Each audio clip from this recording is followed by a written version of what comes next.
Hey there friends, thanks for checking in. Today we're going to do a range comparison with the Mossberg Shockwave 590S versus the Remington V3 TAC-13. Both 12 gauge firearms that hold 5+1 2 3/4 inch loads. The Shockwave is not new, but the 590S is new because they re-engineered the feed system to accept mini shells, and that is a very nice advantage with the Mossberg Shockwave 590S. The Remington V3 TAC-13 is semi-auto. It has the Versamax gas system that is very nice, holds 5+1s, will not accept mini shells, but the rate of fire is very fast, much faster than a pump action could ever accomplish. So you say, well, that's not apples and apples. Well, they are both 12 gauge firearms. Similar Raptor style or bird's head grip, however you want to say it. Both approximately the same overall length, right around 20, I'll put some text in there because it's escaping me here at the range. Both in 12 gauge. Here we've got a 14.3 inch barrel with the Shockwave. The V3 has a 13 inch vent rib barrel, both with beaded front sights, both with forward straps. This has a crossbolt safety right there. This has one on top of the receiver. On each receiver, they're both drilled and tapped for an optic. I don't know who would put an optic on a short firearm like this, but they're both pretty special in their own way. There are advantages with the V3 TAC-13. Now, it was selling for around $900 is what I meant to say. And this has an MSRP of $630. So we're looking at a price increase here if you can find a V3 TAC-13. Let me go ahead and shoot them. It's very muddy out here, so I'm not going to set them down, but I'll go ahead and fire each of these with bird loads and then some higher velocity loads, and we can check out the differences. The Mossberg Shockwave 590S, as I mentioned, has a bead front sight, a fixed cylinder bore choke, a sling mount right there on the cap of the magazine tube, corn cob fore end. It does have a fixed strap right there, Raptor style grip, safety on top of the receiver. Already mentioned that. It's pump action. Let's go ahead and take a few shots.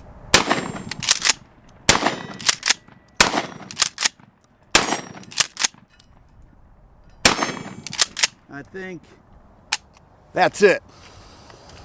A lot of people love the Shockwave, but the adaptability of shooting mini shells is a huge advantage here, especially for home defense. Now, those were regular 7.5 shot bird loads, and I can feel that come back at me. I'm glad it has this strap. I do believe that the Shockwave models are better than the Remington TAC-14. Not what I'm featuring today, but the TAC-14. It holds 5 shells, a 2 3/4 inch, and it does have the strap there. And other than that, they're very similar, honestly, other than the capacity, and the barrel length here is 14.3. They did increase the MSRP on this. That doesn't mean that's what the stores are going to sell for. People were comparing the price they paid 4 years ago with the MSRP now, and that's not a fair comparison. Nice pump action. It has the re-engineered feed system. Oh, getting the mini shells. Well, 1 3/4 inch mini shells. You could alternate those. You could put a heavy load, you could put light loads in. I did some range tests with that. You may want to check it out. They are very powerful for a little shell like that. And this would hold, I believe it was 8 or 9. So that's pretty good capacity out of a little firearm like this. So the Shockwave is new, and the Shockwave's not new, but the 590S is with the mini shells. By the way, if you get the adapter that you could use with the old Shockwave, you cannot use 2 3/4 inch. This will also handle 3 inch magnum loads as well, but you cannot do that. This, you can do that, so that is pretty nice adaptability with the 590S.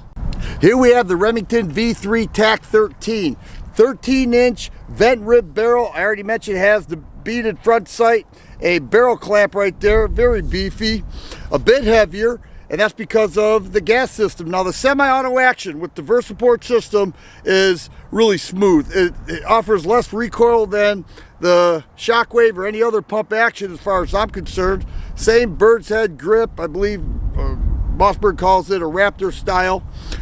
But you've got the charger right there, the bolt release, the strap right here that is adjustable. That is only for control. You don't need it for pump action, that's for sure. And an overall nice firearm. Now, very hard to find these days, very hard. And it was sold for right around $900, and people were telling me that they were paying over $1,100. The rate of fire and the smoothness is where this will shine. All right, so as we're the pump action, you're manually feeding the loads, this will feed on its own. And it will feed and fire everything. Everything from the cheap bird loads, which is in there right now, to the high-end, high velocity Magnum loads, as well as many self-defense loads. Let's go ahead and take a few shots. It does have a cross bolt safety. I like the Mossberg position of the safety. I think that's really nice on top of the receiver. Let's go ahead and take a few shots. All right. And what's also pretty interesting that you can't see is that the Shockwave shells are here and the V3 TAC-13 are way out there. So that, you know, it doesn't mean anything. It's just that it just goes to show you that it's a strong system that loads these rounds. Let's go ahead and get an unloaded weight with these two firearms. Here we have the V3 TAC-13, 6 pounds and 2 ounces. Once again, unloaded. 590S Shockwave, 5 pounds, 6 1/4 ounces. It is that gas system that weighs a little bit more. What I'm shooting now is 7.5 Yoki bird loads. They are high velocity loads. I've got 5 loaded up in the Mossberg 590S. Let's check out the difference in recoil, and perhaps I'll slow down the video a bit, and that may give you a better understanding. Ow.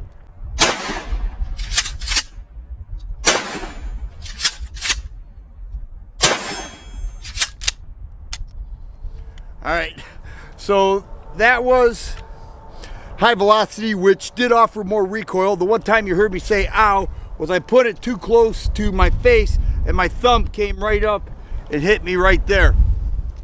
So I said ow. But that is high velocity. Let's check out the TAC-13. All right, Remington TAC-13. Let's see the recoil this offers.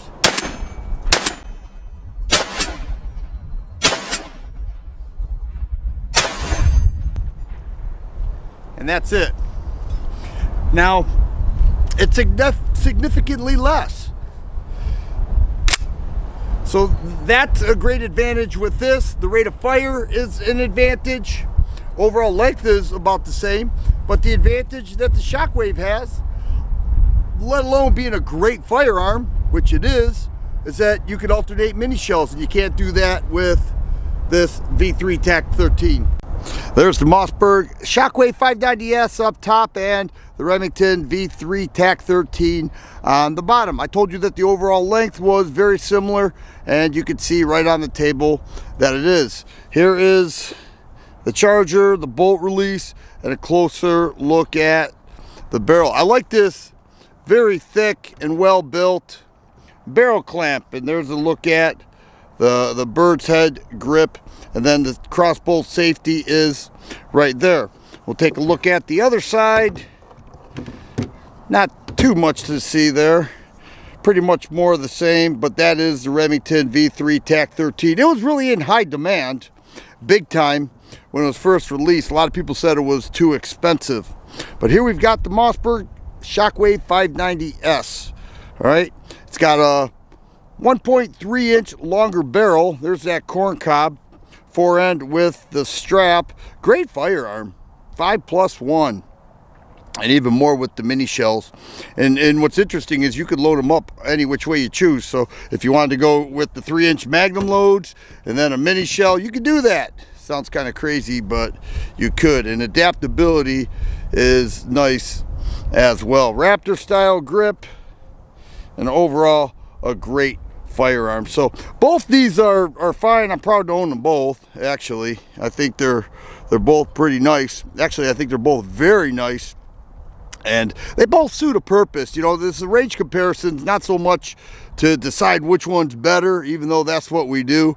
It's to decide which one would best fit you and your purposes. You know, if you like the mini shells and you feel those would be good for perhaps your wife or even teenage kids, then definitely the Mossberg Shockwave 590S would be the way to go. But if you like that fast fire and the less recoil, which I guess they both have an advantage with less recoil because mini shells, VersaPort system, you know what I'm saying. It's a tough comparison because both these are great, and we're matching up Mossberg versus Remington, both amazing histories in the shotgun world.